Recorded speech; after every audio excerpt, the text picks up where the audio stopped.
Fast Count and Chill.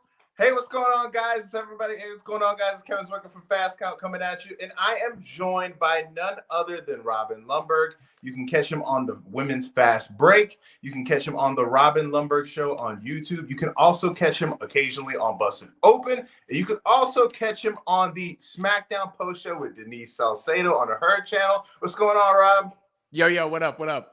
So tonight was a historic night, and you could just, by the amount of times that they mentioned it on the broadcast, you could tell it was a big deal. Robin, going into this show, what were your expectations? And going out of this show, how are you feeling? Yeah, I mean, I think some of it was to be expected in the sense of they're welcoming in a whole new audience or trying to grow a whole new audience. So they're playing up some of the nostalgia in that point or the celebratory nature of the moment. Some of that worked, some of it didn't. I think, a couple of things. Number one, the Rock promo at the top was a little awkward if you're a fan of the product because of the last version of the Rock we saw, the final boss version of the Rock we saw, where he was, beating up Cody Rhodes in the rain and invoking his mother's name and all these other things. So for him to then be all lovey-dovey with Cody Rhodes, and you thought maybe they'll build to a Roman Reigns match, and for him to be all acknowledging Roman Reigns, it was more Dwayne TKO Johnson than final boss The Rock Johnson. Then you had some of the other ones. John Cena really hit, and I think that's because he's coming back. He's doing the Rumble. I thought he did an excellent job with his promo. The Undertaker bit hit. I mean, he comes out with Rhea Ripley. Nice little moment. Obviously, Hogan didn't. They don't want to make Real American great again. I wonder if, part of it is the Trump one, so they thought maybe it was going to be a different reaction. I don't know. But they're in L.A., which is a certain vibe. And obviously, beyond Hogan hooking up with Trump, there's the history of what he said publicly. So there's more baggage than that. That probably backfired more than they thought. And then match-wise, I thought the card was solid, but I still think the opener was the strongest match of the show. For sure, and we're going to get from the beginning of the show, but I want to touch on the Hogan thing for a second. I don't know why they insist on putting him in front of a live crowd, especially like you just said, the vibe of LA. We don't want to get too deep into the political aspects of the thing, but people know what I'm talking about. I thought that once he was at WrestleMania in his hometown and was booed out of the stadium, that would be a sign to never put him in front of a live crowd again. But I guess not. I guess I was naive in thinking that, man. I mean, Hulk Hogan is the delicate part of it is, I mean, it's not even delicate. Just the truth of the matter is that he's such an icon for the business and is the reason WWE's on. I mean, you cannot get to WWE on Netflix without Hulk Hogan. Michael Cole was right when he says that. None of them are sitting in that position without Hulk Hogan. And there are still people of a certain age where you hear that dun dun dun dun dun dun dun, and you're like the nostalgia hits you before your brain gathers the rest of the information, right? Like, it's just like that, the stuff like you just snorted it, and then your brain gathers the rest of the information. And I think you actually even saw that with the crowd. I think when the music hit, they cheered, and it was like, yeah. But then, like, once he came out, and they're like, wait a second, we're supposed to boo him.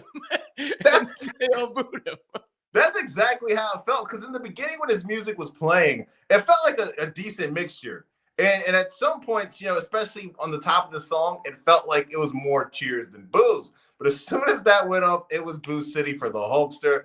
And you can't feel bad at the guy because, he deserves it because of the things that he says. But at the same time, it felt like he was set up, that he was going to get out there and get booed. Yeah, no, I mean, it's a I guess they didn't think that, though. I don't think they thought WWE is usually really good at knowing the audience. I think they missed on this one. I think they thought it was going to get cheered. I think they honestly think I for real think Trump won the popular vote, right? Like, I'm not trying to make it a political thing. It's just a matter of fact thing. He won the popular vote. He won the election. Hogan was there. There's probably a lot of Trump sentiment within WWE and the higher ups, the people who have their pockets lined. I think they sort of saw that as a signal, like it's okay now, right? Like in addition to his long history with WWE, but you can't. There's a couple things. One, I think the Trump winning thing, there's a line between that and what Hogan said on camera that will never be erased. He said that on camera. And then also the makeup of where you're at in Los Angeles, California, which is one of the places that did not go in that popular vote direction. For sure, man. So we're gonna start from the top of the show, and the moment that the camera started rolling and they started showing, footage of the history of WWE, of course, you're gonna see the iconic moments of, Andre the Giant getting body slammed. You're going to see footage of the Attitude Era. No Vince McMahon was included in that footage, which is something I noticed off the rip. And you knew he wasn't going to be, but it's just strange, the guy who founded the company not seeing him. Understandably so, though. And you see Triple H open up the show, kind of doing a rah-rah speech similar to what he used to do back in the day with the NXT Black and Gold brand. And he opens up the show, and just like you mentioned in the beginning of the stream, we got a promo from The Rock. And just like you mentioned, it was kind of strange for me too, because when it was announced that The Rock was going to be on the show, he dropped that, video package on his Instagram, bringing up the fact that he is for shoot a high chief in the Isle of Samoa. You're thinking, oh, he's going to come back. He's going to set up a match at WrestleMania, particularly with Cody Rhodes. And we got the exact opposite. We got corporate Dwayne. We got him plugging the fact that this is a historic night for Netflix. He brings up the fact that back in the day when him and his father were going down the road, the only way to see a WWE show was on Saturday mornings or going to the event. Robin, what do you make of this promo? And are you a little disappointed in the appearance of The Rock? I mean, I get it in a sense. He's the biggest star that you could bring out. It makes sense. He's on the board and all that. But and I don't even mind if last year was the last hurrah. Like, I honestly don't. I mean, maybe you could say you should get the Rock and Roman match at some point. But what happened last year was lightning in a bottle. You almost never get something like that again. And it was magical to see this final boss character, The Rock, to see him back in the ring. I didn't think we'd see The Rock back in the ring before last year. So it's a little greedy to then think, oh, I'm going to see him in the ring over and over. But because it was sort of teased, even when he left the last time, he's like, I wasn't done with you, Cody. And then when he made his last appearance and did that like this or whatever it was, made you think they were building towards something. This made me feel like almost them saying, no, we're not. And I'm now an ambassador guy. Right. And that's okay if you didn't have the rest of it. Now, he came out with Roman afterwards. You kind of wondered, oh, is there a rock bottom coming? Could we have been swerved there? But again, he just did the not. So I won't totally write it off, but in many ways, I'm just going to close for my own, head, the door on The Rock appearing anymore in a official capacity other than, to kiss babies and all that sort of thing, and shake hands. So disappointed. I'm not that disappointed. It just was a little awkward and it felt a little self-serving. I'm not watching to hear you talk about the suits up in the box or how it's the biggest gate in the history. Like, congratulations, you paid more than anyone ever has to come into the to the arena. So I'm not bent out of shape about it, but it didn't do much for me. And it did communicate to me, okay, think in a different direction for WrestleMania. For sure. That's what it did for me too. The fact is now, going into it, you hear all these different rumors, especially online, on the dirt sheets and things like that. Oh, this match is set up for WrestleMania. Oh, they're going with this match, towards WrestleMania. But in the back of my mind, I always thought, with The Rock being on the board, and the fact that they set up all these different, matches, I always thought that no matter what the dirt sheets were saying at the moment, that we're eventually going to get Cody Rhodes versus The Rock.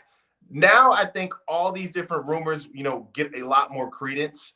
I do believe now, the rumor of Cody Rhodes versus John Cena, I think that is very much so in play now.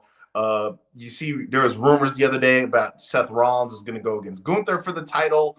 And that if that's the case, it obviously leaves CM Punk and Roman Reigns for, at WrestleMania.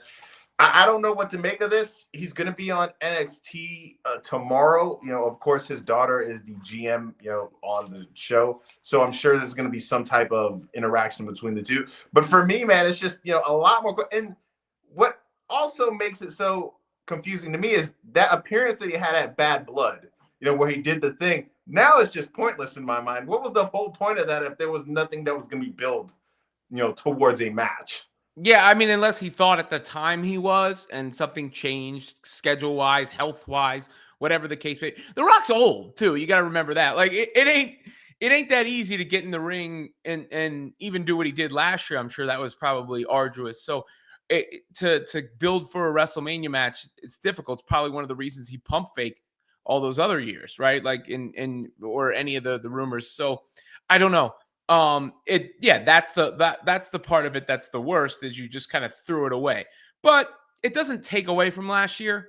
So I'm willing to push it to the side, because those other main events are quite compelling. Like Cena and Cody is really compelling to me. I like the babyface versus babyface. Where are you going to go? Is that how Cena's going to break the record? Because that would be pretty cool, I think. And then Punk and Roman is a promo fest waiting to happen, and probably a great match. I'm a little concerned. I saw Punk whisper into the ref at the end of the Seth match there. Hopefully it was just some sort of communication about, what was going on or what's going to happen after. But with Punk, I'm always a little worried he's going to get injured in every match, given, recent history. So when he whispered to the ref, that would be, I think, would really throw a monkey wrench in their plans, is another Punk injury or an injury for anybody in that main event picture. Because if you're putting on the marquee Punk, Roman, Cody, Cena, I mean, Rock or not, that's big time. Yeah, for sure. But the one thing that interests me the most about that Cody Cena match potentially being a thing is 99.9% of people love Cody Rhodes. All right. But with the matchup that he has against John Cena, somebody has to lose, obviously. And for me, I'm not going to say it's going to become a full on, how it was with John Cena, where half the crowd was booing him and half the crowd was cheering for him. But I think you run a risk of having Cody Rhodes beat John Cena at WrestleMania, because just like we saw tonight, John Cena got a lot of love. All right. And I feel like if you have Cody Rhodes beat John Cena at WrestleMania, there is a small percentage that there might be a little bit more of a mix of boos for Cody Rhodes for being the guy to stop John Cena from getting the, 17, time championship record. Well, I mean, yeah, but that's a Hogan Rock situation, right? And that's very memorable. It doesn't bother me, really. You let the crowd sort of dictate that. I mean, I asked Rohan in the car the other day. He said he wants both John Cena and Cody Rhodes to win if that's the match. And I think that's what you're getting, like a Sophie's Choice, right? Like with the kids who were rooting for both. It's the ultimate babyface, Captain America against Superman or whatever, like, Vanilla Ice Cream against Apple Pie with those two guys. So that's one of the reasons I think it's kind of compelling. And to see where the fans would go and where they would choose. And I think those guys would cut really. John Cena's damn good on the mic. Even that promo he cut tonight, damn good. You sort of the bait and switch of, it's never going to happen unless I enter the Royal Rumble, I'm entering the Royal. I thought he killed that. And if he's going to come back full time, he deserves it. He deserves to get that. Look, when you're that close and you have that opportunity presenting yourself, you're almost doing it a disservice if you don't go for that. Like, what's the upside? And it's not as if Cody's run hasn't been a real run now. I mean, yeah. Especially if you get to WrestleMania, that's a full year. We saw that Roman reign was so long that it almost makes you think that that's the norm. That's not typically how it works. I mean, that's the reason it was such a big deal, is because it was the antithesis of what we've seen more in the modern era. So I think Cena taking it off Cody to break the record is actually kind of a great idea. We're going to go into the comment section before we move on to the first match. We got AJ Schreiber, who is a friend of my show and a friend of Robin's show. He's also the third member of our group chat. He says, let's go, with multiple O's. He also says WWE on Netflix looked like a movie. Couldn't have asked for a better first show. Future looks bright. AEW better watch out. The return of Kenny Omega is on Wednesday, which you will get full coverage out of me on that. I'm sure Robin is extremely pumped for that as well. We're gonna start with Tribal Combat. All right. This was a match I was looking forward to.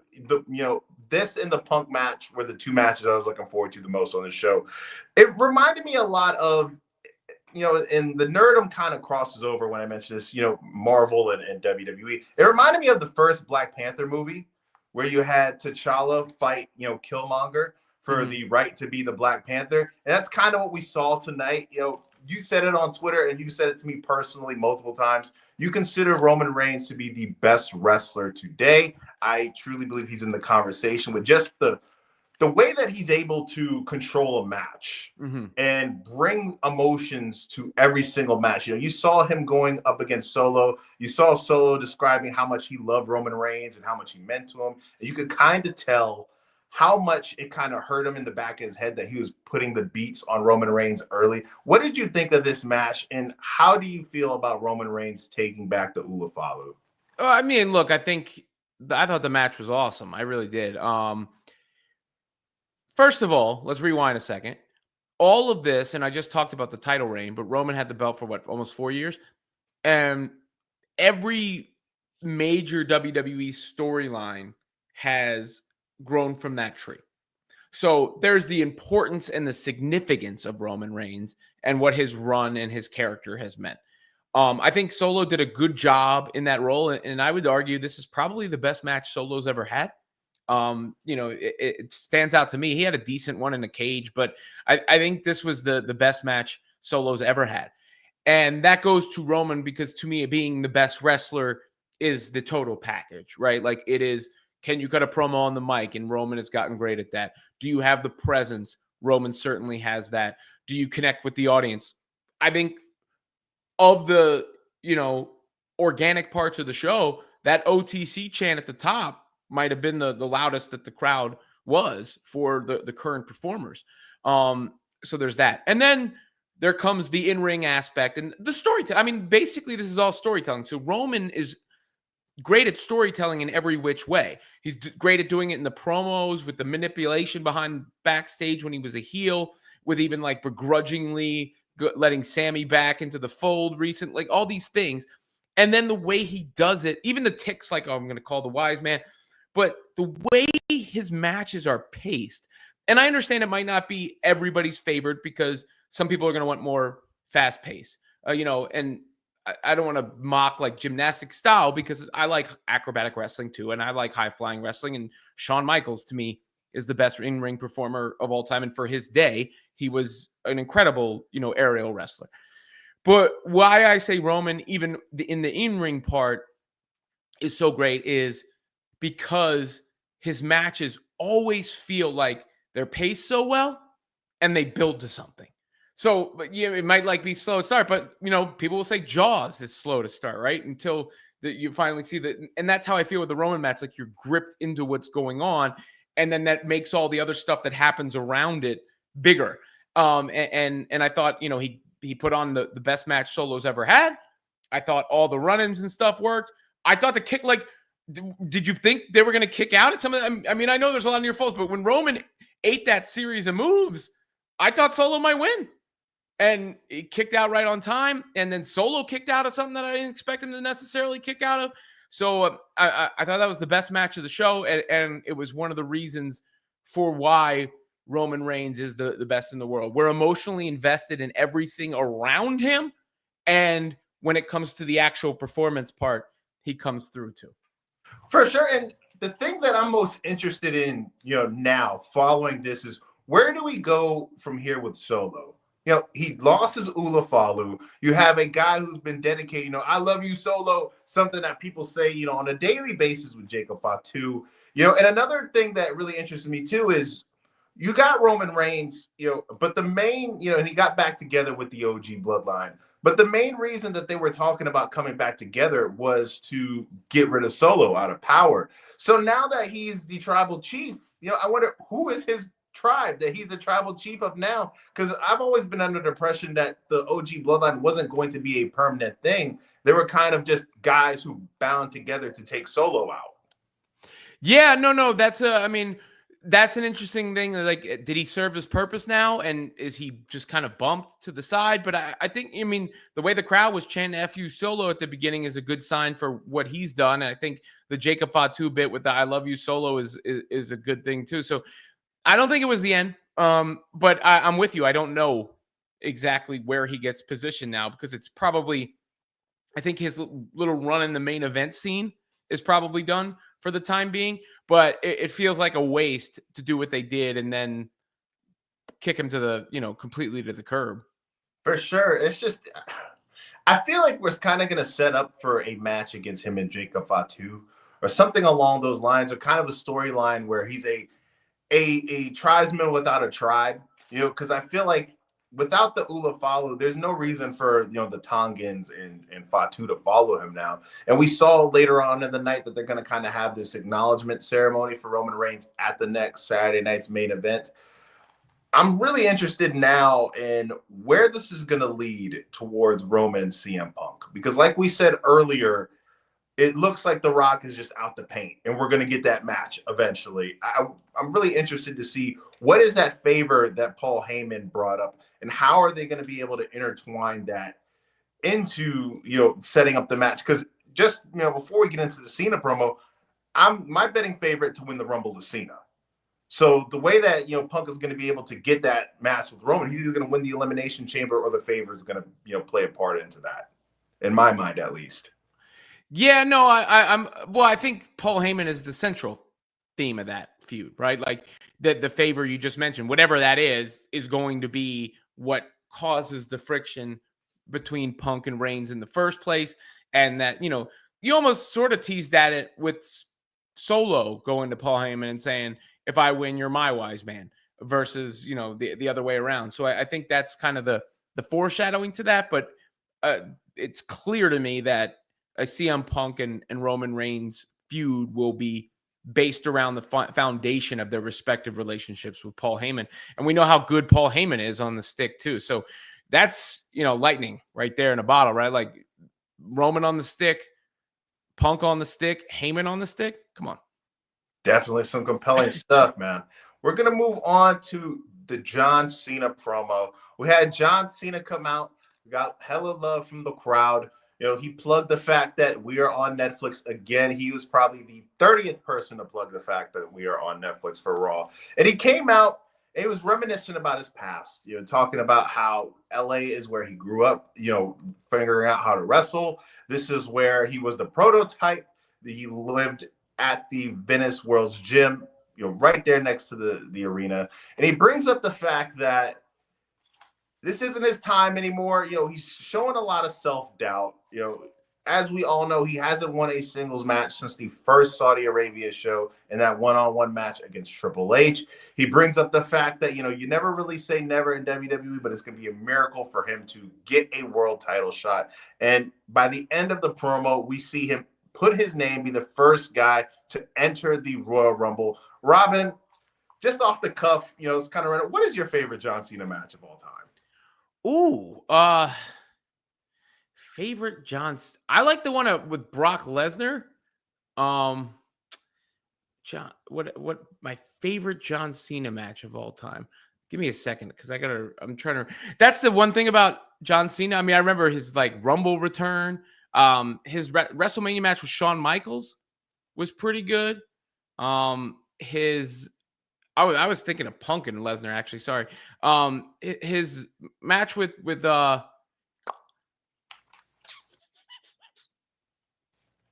his match with Punk, Money in the Bank, is good. Shawn Michaels at WrestleMania is good. The Rumble return was one of my favorite moments. I don't think his Rock matches were that great. He had a good match with Edge. That's the thing about Cena is if there's anything that's knocking him down in the rankings, it's probably the fact that he doesn't have quite as many like standout, amazing, self-contained on their own classic matches, but ultimately picking one, landing on one, I'll say the one. Oh, what about actually, since we're talking about Raw, how about Shawn Michaels on Raw? Yeah, the 1 hour match in the UK. Yeah. That was phenomenal. I think I read a story. I think John Cena was hungover right before that match. So for him to go an hour with one of probably the greatest in-ring wrestlers of all time is pretty insane, right? Well, I mean, that's part of Shawn's greatness too, right? Like that he can do that. So, but yeah, I thought their matches were quite good. And his match with Punk was quite good.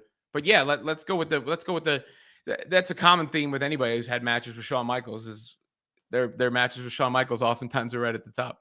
For sure. My favorite John Cena match is the I Quit match against JBL at Judgment Day 2005. It's an extremely bloody affair. It was John Cena when he was first reigned as the WWE champion. If you guys have never seen it, it's a pretty popular match, but if you guys have never seen it, it's an extreme bloody affair. If you are into the blood and guts type of thing, like I am, who is a sicko, that is one of the matches that you need to check out.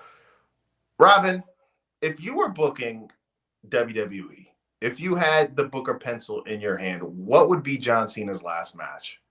Oh, the last match?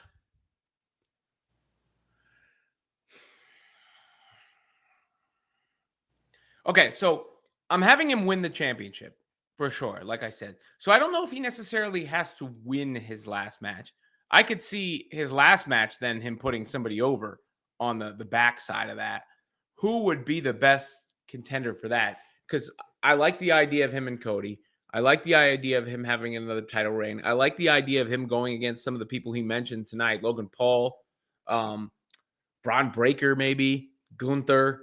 There's a list there that makes a lot of sense as far as who his last match would be against. I mean, what about CM Punk? See, I go back and forth with that. Just like you, we know the tradition of somebody's last match. 90% of the time they're losing. So there's a part of me that's like, I want a nostalgia match, whether it be CM Punk or Randy Orton. But then there's another part of my brain that's like, it should be a guy like Braun Breaker, who a win against John Cena would elevate him, to a higher level than he already is. So it's kind of, a crazy predicament to be in, right? Yeah, I'm trying to think of who that. Braun Breaker makes some sense, but it doesn't feel like it does as much for him to me. And we saw like Solo. I mean, John Cena. That's the other thing is he's lost his last however many matches. I mean, he was referencing that. So I think him winning a series of matches could help whoever eventually beats him on the way out the door. But maybe that person isn't there. Maybe that person isn't obvious yet. Because that person either hasn't found that yet or hasn't hit that stride yet. Because I do like that idea, but I don't know. To me, the Punk match feels like printing money. Also, for sure. As far as we know, man, it could be somebody on NXT. It could be Obi Femi. But so after that promo, we get a video package from Logan Paul showing off, all the things that he's accomplished. He's a maverick. He's a mogul. I love Prime. I know Prime's big in your household as well. And he says that he is going to be 100% in the WWE. It's not a side quest anymore. We've mentioned it before. Him and John Cena, I feel like that's a big time money match, for Logan Paul. Do you see Logan Paul being the WWE champion, sooner rather than later? At some point, yeah. I don't think it's a rush. I think he's one of these guys that he doesn't really need the title to get heat, to elevate himself, to feel like a big deal. So it doesn't feel like a rush to me. I feel like one day it's going to happen. But is it going to be before Dominic Mysterio? I don't even know. There's a lot of worthy candidates, and it just doesn't feel necessary to me right now. And I think that's something that should come after Logan Paul has been a WWE superstar for a year or two. I've said this once, and I'm going to say it again until it happens.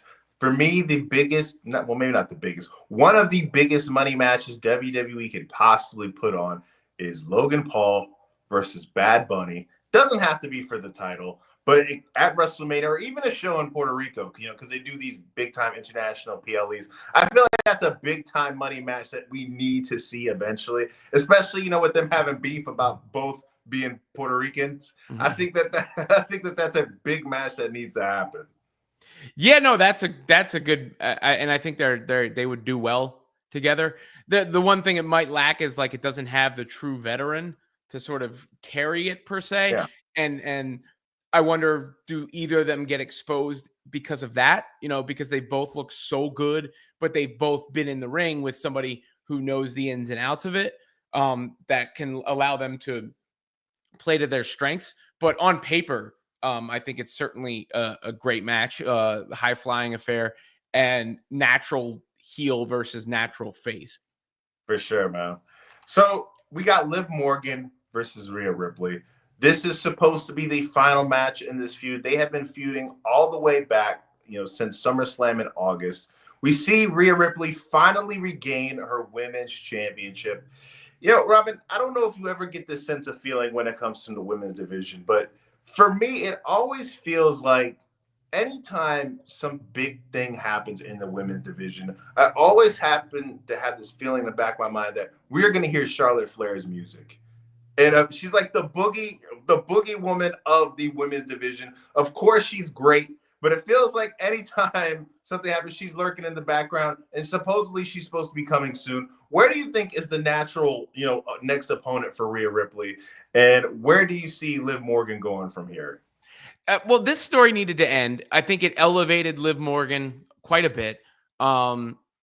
Where she goes from here, I think probably might be a minute before she's back in the title picture, but she did a good job in her role and is a bigger star as a result. As far as the WrestleMania matches, I look at Charlotte Flair and Tiffany Stratton and Rhea Ripley and Io Sky.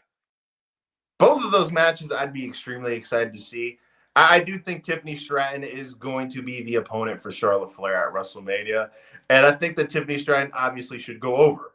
Charlotte Flair, she's somebody who I would consider a made woman.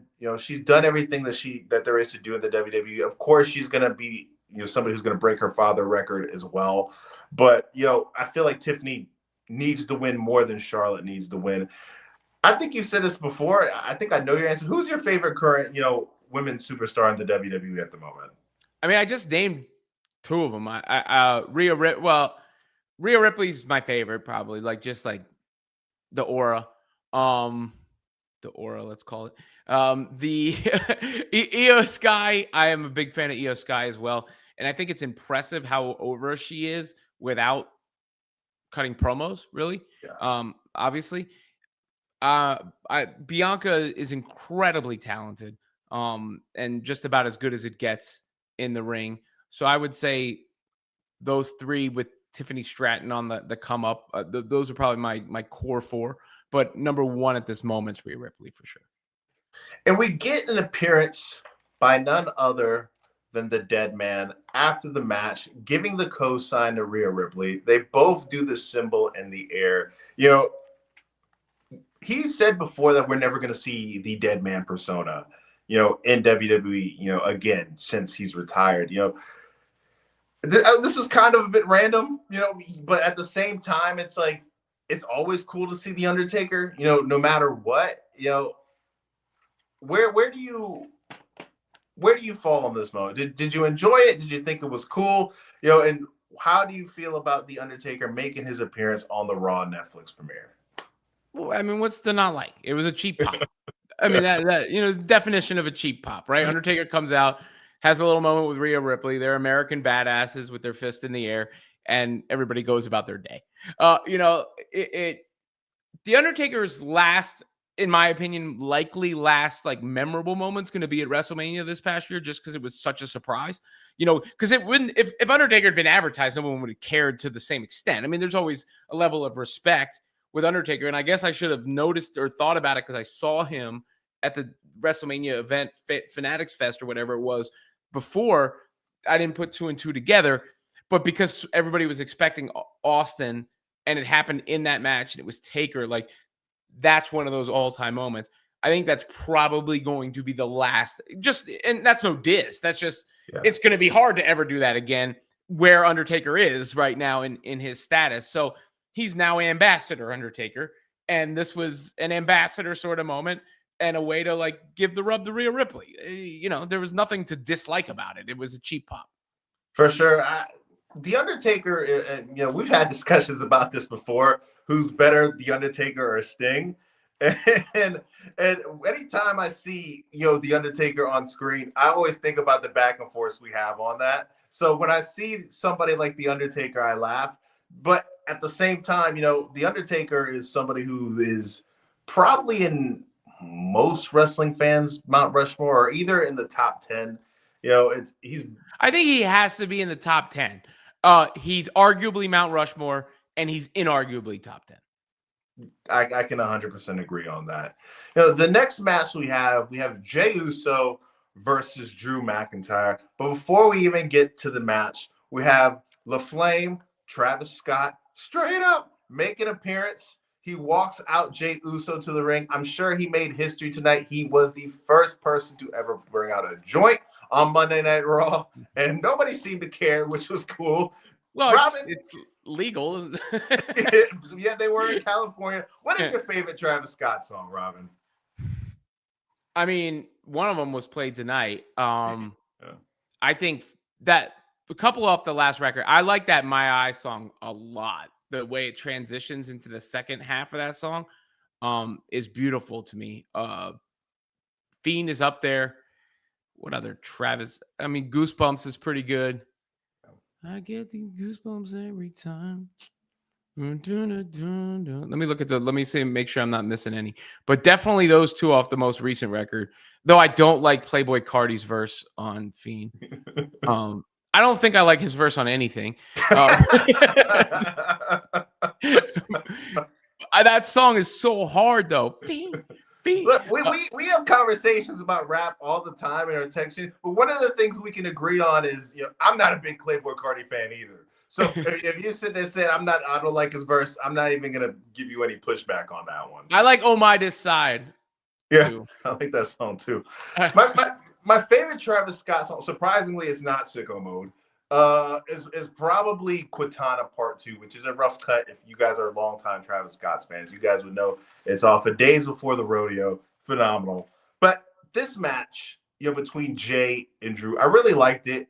I feel like ever since Drew, last year, he's really been having, the best character work of his career in the WWE. He's one of the guys who has the most layers in his character. And I like the fact that he's finally come around to realize that I've had beef with all these different individuals, but it all go back to Clash at the Castle when he lost to Roman Reigns and the rest of the bloodline helped lose that championship match. Robin, how do you feel about the work that Drew has been putting in lately, and how do you feel about this match in general?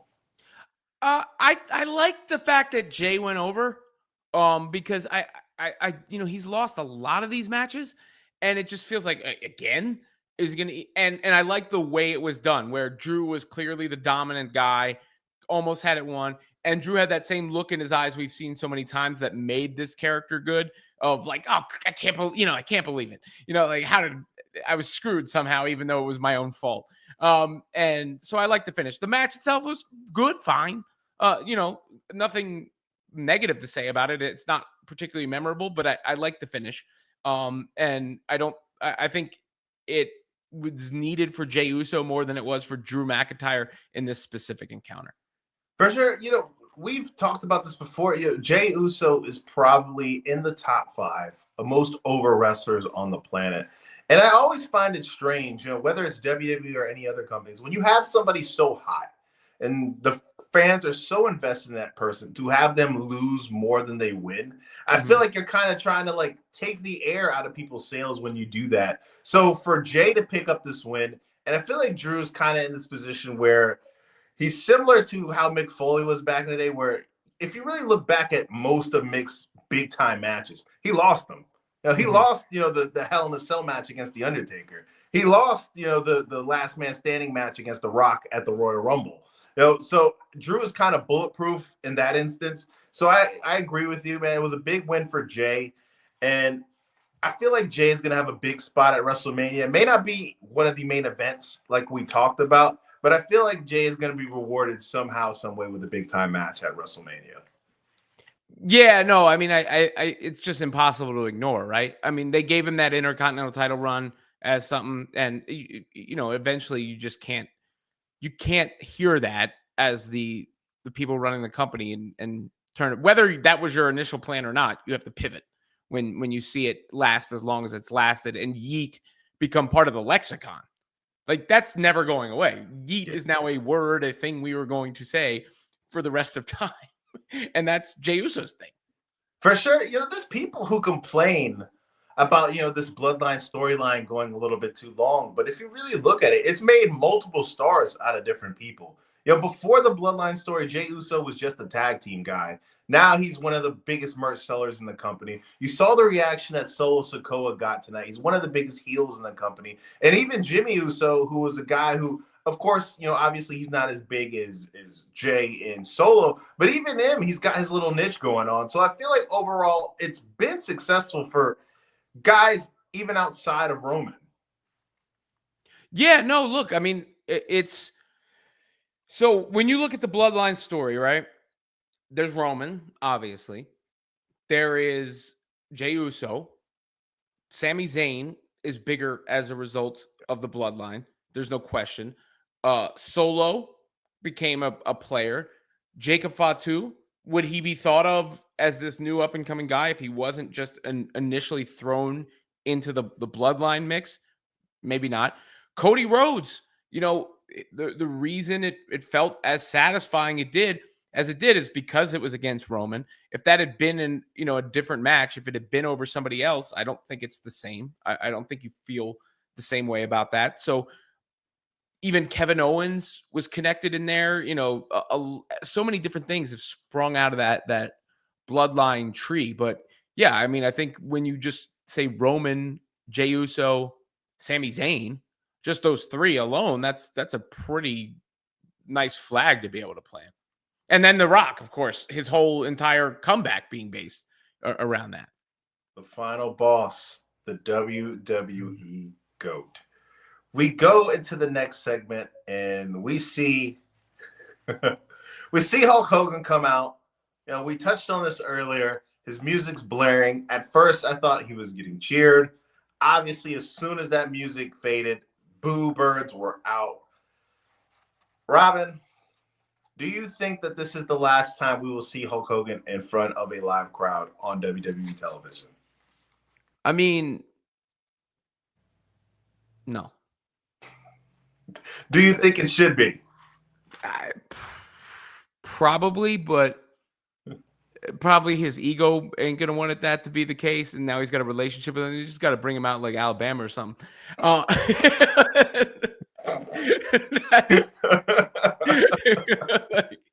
You gotta choose a little more wisely and not have it like SpawnCon at the same time. Yeah, if I had to bet, I'd say no. But that will be the biggest story. Mark my words. What you will see talked about the most from the debut episode of Raw on Netflix is Hulk Hogan being booed. I guarantee you. That's going to be picked up by the publications, that don't cover professional wrestling. It's going to be the New York Post and Variety and all these. I guarantee you, Hulk Hogan booed at WWE Netflix Raw debut. That's the story of the show more than anything else. Yeah, I could totally see in, different places like CNN or Fox News kind of trying to whitewash of what happened. It's well, they picked up the thing that's going to make it tough is they picked it up in the captions. Oh yes, that crowd's booing. It was loud enough that the auto captions put that out there. The AI recognized it, so it's going to be tough. From a personal standpoint, it's so kind of like conflicting. Because as a kid, if you asked me who is the coolest human being on the planet, I would tell you it's Hollywood Hogan. All right. That was the guy who I thought, was the definition of cool. And it's just crazier that, he's a bigger heel in real life than he was ever in the wrestling ring. Well, I mean, he just has he has so many self-inflicted wounds from all outside of the, because if you just kept it to his ring career, not much you could say other than like he was corny for a bit, or maybe he didn't have the greatest work rate, but you cannot fucking deny what the guy did. I mean, like, both as real American and then reinventing himself as Hollywood Hulk Hogan.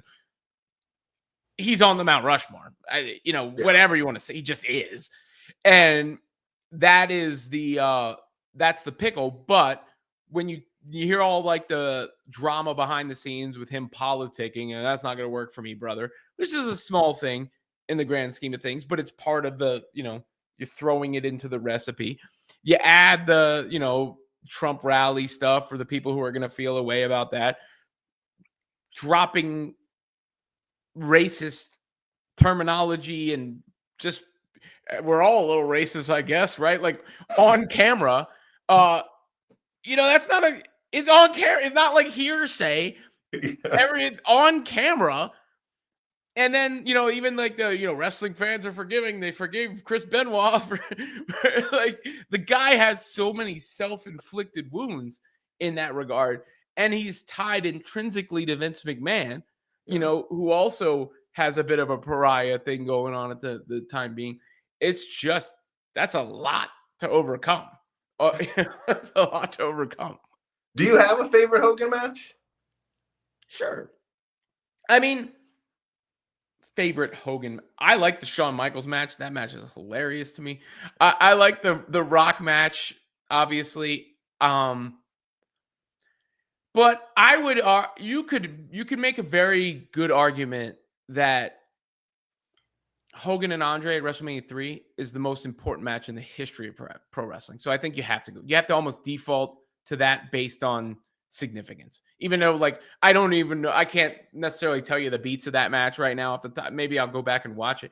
But Hulk Hogan slamming Andre the Giant, if you're to tell me what is the Nexus event that made pro wrestling what it is today, it's that. Like, that Andre hitting the mat off of the Hogan slam is why professional wrestling is as big as it is today.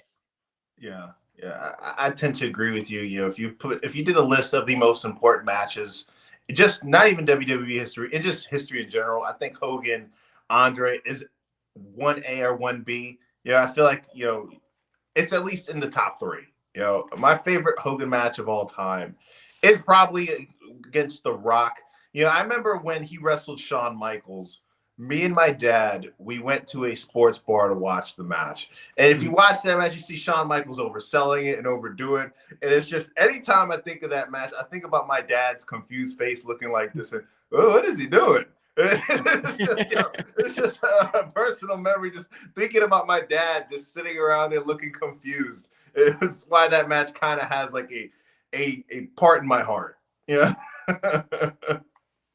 So we get to the main event. All right, and before I get to the main event, let me go back to the comments. We've got AJ Schreiber again. I don't think he had the stage presence that he used to. Do you think Hogan was affected by the boos? I mean, I think the guy is either like in this extremely, tight bubble to where he thought he wouldn't get booed, or he's just delusional in the thought process thinking that he wasn't going to get booed, especially in California. Oh, no. He heard that. He felt that. Oh, yeah. There's no question. I mean, you can see Jimmy Hart behind him like, maybe let's wrap this up, brother. Like, he felt it. It hurt him. There's no question. He probably should have just came out as Hollywood Hulk Hogan, to take that in. It's not the same as The Rock last year because obviously the booing is for different reasons. But I think The Rock felt that, and it made him feel a certain way, and it hurt his ego because I think at that point, The Rock felt, I'm The Rock. I can do whatever I want. They're going to cheer me, and you're going to take it. So I can come in and make Cody Rhodes look like a punk-ass you-know-what, and you're going to cheer me despite the fact that you're so invested in Cody Rhodes. But credit to The Rock, he actually realized it. He swallowed his pride, and he pivoted into something that was magic. And I saw somebody bring this up online while we've been talking. Maybe this is a good point too, that perhaps the Rock thing isn't quite done, and the Rock was presented the way he was tonight because of the Netflix debut and this show being for so many new eyes rather than the people who have been following. So these new eye people are not familiar with the final boss and everything that happened. They're just familiar with The Rock. So maybe, it's still to come. That's just a theory out there that I thought is worth giving credence to. But yeah, in Hogan's case there, I don't think he was expecting to meet that backlash. I really don't. I don't think they thought he was going to meet that backlash, and I don't think he knew how to deal with it in that very moment. And I 100% think he felt that. I think that's going to leave a mark, brother. I feel like when you're that big, especially in an industry like that, you've had so much success. I feel like just naturally you're gonna have an ego, at least to an extent. So for a guy who, like we said, and I think in my opinion, he's probably not the greatest wrestler, but he's probably the most important wrestler. For him to be booed in what would be considered his field, I think you're right. It probably hurt the guy a lot. Oh, there's no question. He was expecting to be cheered, legend cheer, make his appearance, sell his beer, and walk out. I that hurt. There's and he's gonna chase it. He's the kind of guy, he's gonna chase it. He's gonna fix it. He's gonna figure out how he fixes it for his own ego. There's no question in my mind. All right, so we get into the main event. We got Seth Rollins versus CM Punk. This is a match that has been building up since CM Punk made his return to the WWE. It's a match that we should have got at WrestleMania last year, but due to injury, it didn't happen. I was excited for this match. In my opinion, Seth Rollins is, in-ring wise, a top 10 wrestler in the planet. CM Punk is obviously a guy who's a larger-than-life star. He came out to the ring in his old school ROH gear, the same gear he wore in his last match in AEW at All In. Robin, going into this match, what were you expecting, and were you satisfied with what we got? Yeah, I was satisfied. That was about what I was expecting. I think it was like an 8 out of 10. A good, solid, very good match. Well done. Right person won in my mind, considering where I think they're headed. I like the go to sleep bit with Seth falling back on him and hitting it again. I thought that was really, really well done, carried to the finish. And they needed to have the match, and I don't know if the chapter is closed necessarily for good, but it was one of those things that people had been waiting on for a minute, and it was a big match to put on for this presentation, and I thought I got the job done.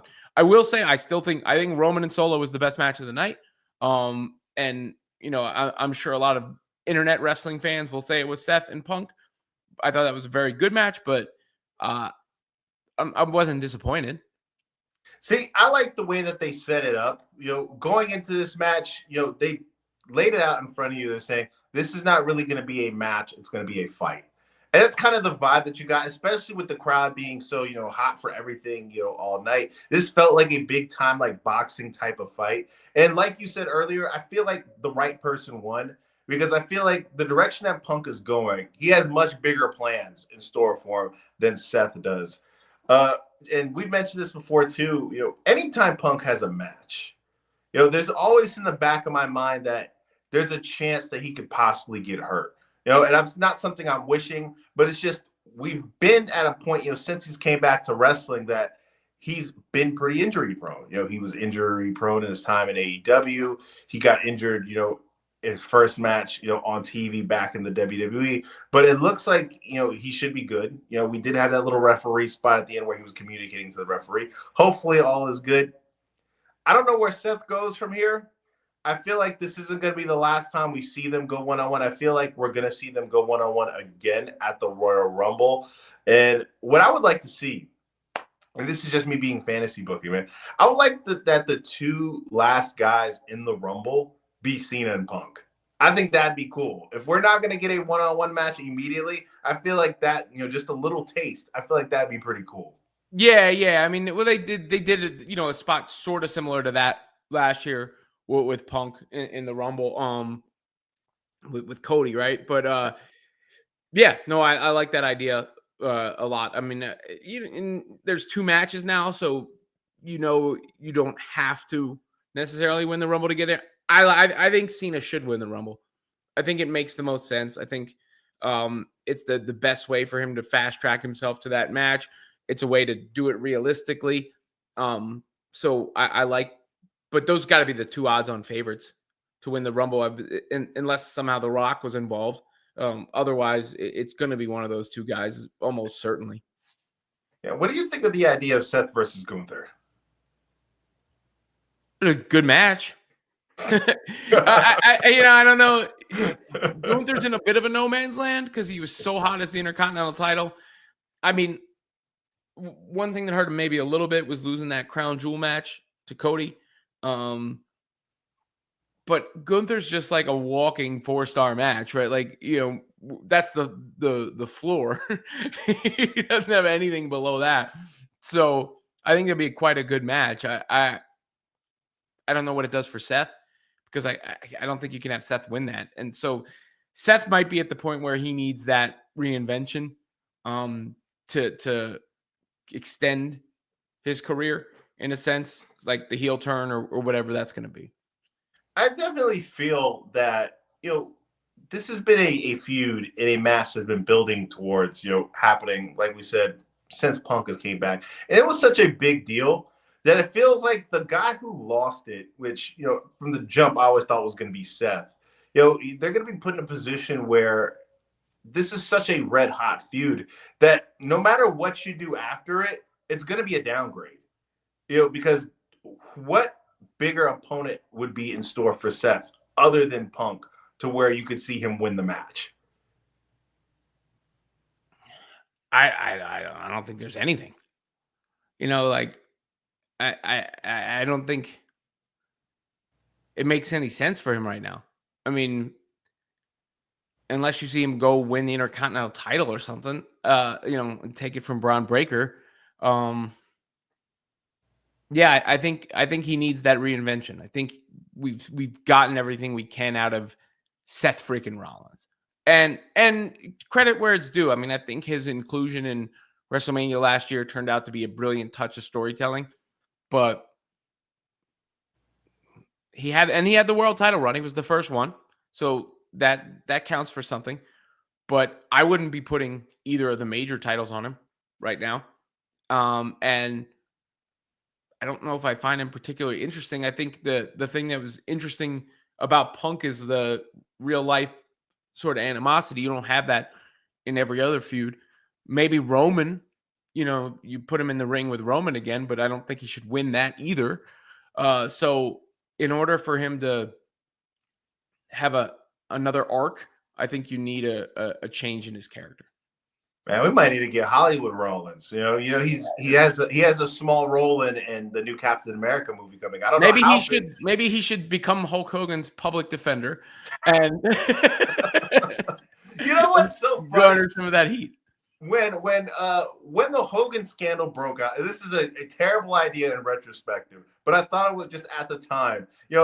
As soon as that tape leaked, Hogan saying the racial epithets and stuff like that, I thought that the next night he should come out as Hollywood Hogan and just embrace it. And then they turn it into an angle. And I was like, you can't really do anything with it outside, because he can't wrestle.